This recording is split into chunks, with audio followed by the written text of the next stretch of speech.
자, 안녕하십니까. 세일즈 매거진 유교수입니다. 오늘도 좋은 책 한 권 같이 읽어볼까 합니다. 자, 저에게 2024년의 첫 책은 바로 이 책, 그릿입니다. 엔젤라 덕 월스가 2016년에 테드에 출연하면서 우리나라에도 정말 많이 팔리고 많이 읽혀진 책입니다. 여러분들 다 아시다시피 그릿은 어떤 불굴의 의지, 투지, 포기하지 않는 힘, 또 어려움이 있더라도 금방 회복하는 회복력, 이런 것들에 대한 내용이죠.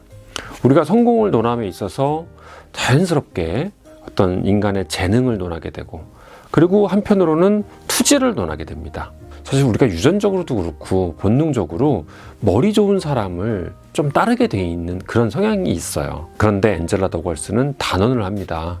머리 좋다고 성공하는 거 아니다. 결국에는 이 투지를 가진 사람, 그릿을 가진 사람이 오래가고 결국에는 성공한다 라고 얘기합니다. 그래서 이 책을 읽어보면 그런 샘플들이 많이 나오고요, 실험 결과들도 많이 나오는데요. 자, 여러분들은 어떤 쪽을 믿으십니까? 아무리 그래도 머리 좋은 사람들이 성공한다고 믿으세요? 아니면은 투지를 가진 사람이 성공한다고 믿으십니까? 저는 저한테 만약에 물어보신다면 저는 100%까지는 아니고요, 엄청나게 높은 확률로 저는 후자, 그러니까 투지를 가진 사람이 성공한다고 믿습니다. 왜냐하면 머리가 좋아서 성공할 수 있는 영역은 단거리 게임입니다. 1년짜리, 2년짜리. 머리가 좋으면 1년, 2년, 3년은 열심히 해서 성공할 수 있어요. 하지만 10년, 20년, 30년, 40년, 50년까지는 장담을 못합니다. 물론 재능과 투지를 같이 가지고 있는 사람도 있습니다. 그 사람들은 천재죠. 하지만 대부분의 사람들은 평범한 두뇌를 가지고 과연 이 투지를 가지고 있느냐 없느냐가 성공의 관건일 겁니다. 자, 왜 그러냐면요, 우리가 보통 인생은 짧다고 얘기하지만 또 한편으로는 인생이 은근히 깁니다. 그러니까 20, 30대 때 천부적인 소질을 발휘해서 아무리 내가 잘 나간다고 해도 그 사람이 40대, 50대, 60대까지 가서도 계속 그 일을 할 수 있느냐, 그거는 또 별개의 문제라는 얘기입니다. 저도 사실 제가 40대인데요 40대가 되다 보니까 예전에 제 동기들 아니면 주변 사람들 이렇게 보면은 20, 30대 때 하던 일을 지금도 하고 있는 사람들이 은근히 많지가 않아요. 50대가 되면 아마 더 심해질 겁니다.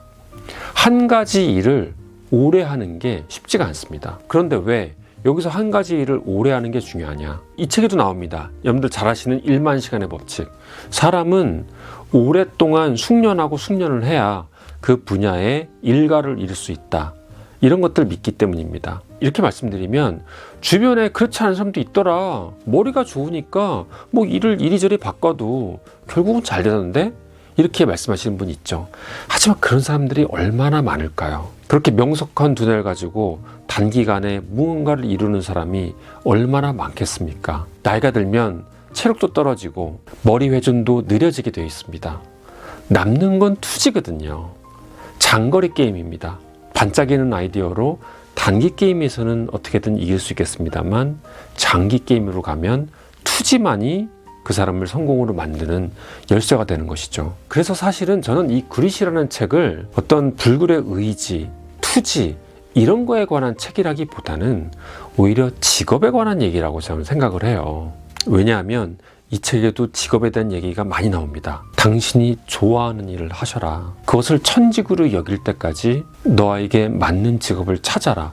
그 얘기가 반복적으로 나옵니다. 주변에 보면은 욜로, 플렉스 이런 얘기 많이 하잖아요. 워라밸 얘기도 많이 합니다. 근데 그릿은 그런 정신에 반하는 얘기예요. 오히려 요도를 주장합니다. 요도는 YODO의 약자로서 You only die once, 욜로의 반대말이에요. 욜로가 You only live once의 약자잖아요. 너 한 번 사는 인생이야. 즐기다가 가. 너무 스트레스 받지 말고 워라밸 지키면서 좀 즐기면서 살아. 이런 얘기거든요. 근데 요도는 당신은 어차피 한 번 죽는다. 그러니까 제대로 살아라. 한 번뿐인 인생 제대로 살아라. 이런 얘기를 합니다. 그러니까 엔젤라 덕 월스는 천직을 찾으라고 조언합니다. 천직은 워라밸을 따지는 게 아니에요. 일이 곧 나고 나의 정체성이 곧 나의 일입니다. 요즘엔 욜로를 얘기하지 않아요. 미국에서도 요즘에는 요도를 얘기합니다. 세상이 변했어요. 앤젤라 더그월스는 이 책에서 사람들은 저마다 다른 일을 가지고 있다고 얘기합니다.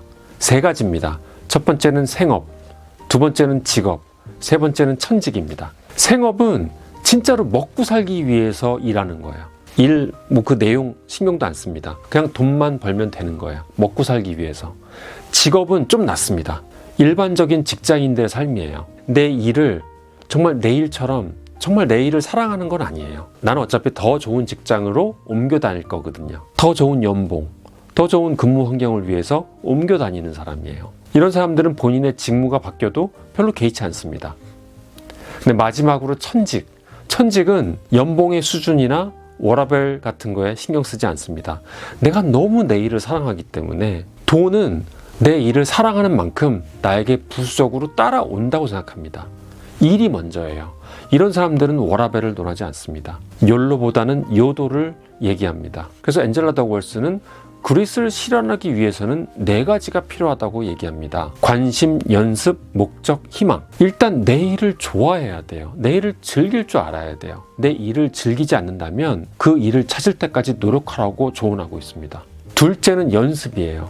매일매일 내가 좋아하는 일이라도 나에게 부족한 점이 있기 때문에 이것을 계속 개선해야 된다고 얘기합니다. 그래서 일본어의 카이젠이라는 얘기도 나옵니다. 우리말로 하면 개선이란 얘기인데 여러분 다 아시죠? 오랫동안 계속 개선하는 그런 삶을 살아야 되는 거고요. 그 다음에 세 번째는 목적입니다. 목적이 있어야 됩니다. 내가 돈 벌려고 하는 게 아니라 내가 어떤 사회나 타인에 대해서 이타적으로 나의 일이 어떻게 영향을 미치는가, 이거를 끊임없이 고민하는 거예요. 목적이 있어야 되는 겁니다. 목적이 있는 삶. 그리고 마지막으로 희망입니다. 장기 레이스를 달리기 위해서는 잘 나가는 것도 중요하지만 내가 슬럼프에 빠졌을 때, 시련에 닥쳤을 때 내가 어떻게 회복하느냐가 중요한 거거든요. 아마 연세 있으신 분들은 다 아실 거예요. 인생을 살다 보면 아픔이 있거든요. 그 아픔을 딛고 일어서기 위해서는 희망이 있어야 됩니다. 긍정심리학입니다. 저는 이 책을 읽고 제 직업에 대해서 다시 한번 생각하게 됐어요. 나는 무엇을 위해서 일하는가? 저는 세일즈 컨설턴트로서 시간당 페이만 높이면 되는 건가? 물론 그것도 필요하겠지만은 사람들이 세일즈에 대한 인식을 개선하는데 내가 일조하고, 안 좋은 이미지가 있다면 좋은 이미지로 개선을 시키고, 또 경영적으로 영업적으로 힘든 스타트업이나 회사들을 위해서 제가 뭔가 도움이 된다면 우리나라가 좀 더 발전할 수 있지 않을까. 전 정말 이런 생각을 하게 됐습니다. 2024년에 정말 의미 있는 책이었고요. 양장본으로 사기를 정말 잘했다는 생각이 들고 제 책꽂이에다가 꽂아놓고 틈만 나면 읽으려고 합니다. 다음 시간에 더 좋은 내용으로 찾아뵙겠습니다. 감사합니다.